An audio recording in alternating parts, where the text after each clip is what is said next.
Hello friends, welcome to Murka Brundam. Lucky Bhaskar. Lucky Bhaskar is one of the finest films in Tollywood ever.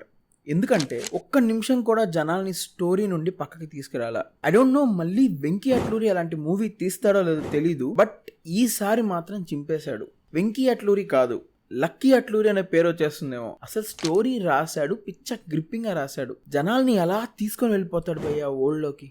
DQ నవ్వితే ఒక positive and soft side కనిపిస్తుంది, అదే నవ్వు negative side లాగా కూడా కనిపిస్తుంది. దాన్ని బాగా వాడుకున్నాడు. ఎవ్రీ 10 minutes ఒక కాన్ఫ్లిక్ట్ క్రియేట్ చేశాడు, దాన్ని చాలా తెలివిగా రిజాల్వ్ చేశాడు. Best thing in the movie ఏంటంటే most of the people can relate to Bhaskar and every character is well return.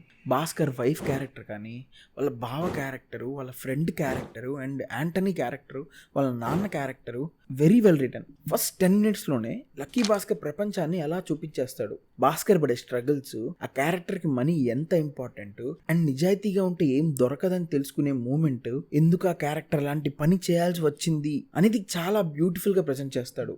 జనాలందరూ కరెక్టే, వీడు చేసింది కరెక్టే అనేలా తీసుకొని వెళ్ళిపోతాడు.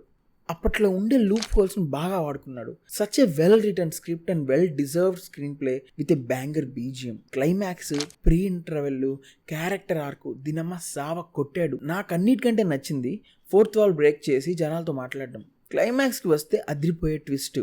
అక్కడ జనాలకి వచ్చిన హై అంతా ఇంత కాదు, దుమ్ము దులిపేశాడు భాస్కర్. ఇంకొకరు ఉన్నారు, చెప్తే అది స్పాయిలర్ అయిపోతుంది, చూసింటే మీకు అర్థమవుతుంది. వెంకీ అట్లూరి ఇలాంటి మూవీస్ ఇంకా తీయాలని అండ్ TFI నుండి ఇంకా ఇలాంటి మంచి మంచి మూవీస్ వస్తాయని ఆశిస్తున్నాను. That's it for the video guys. Please subscribe to మూర్ఖ బృందం. మీరు కానీ లక్కీ భాస్కర్ చూసుంటే మీకు ఎలా అనిపించిందో కామెంట్స్లో పెట్టండి. Thank you.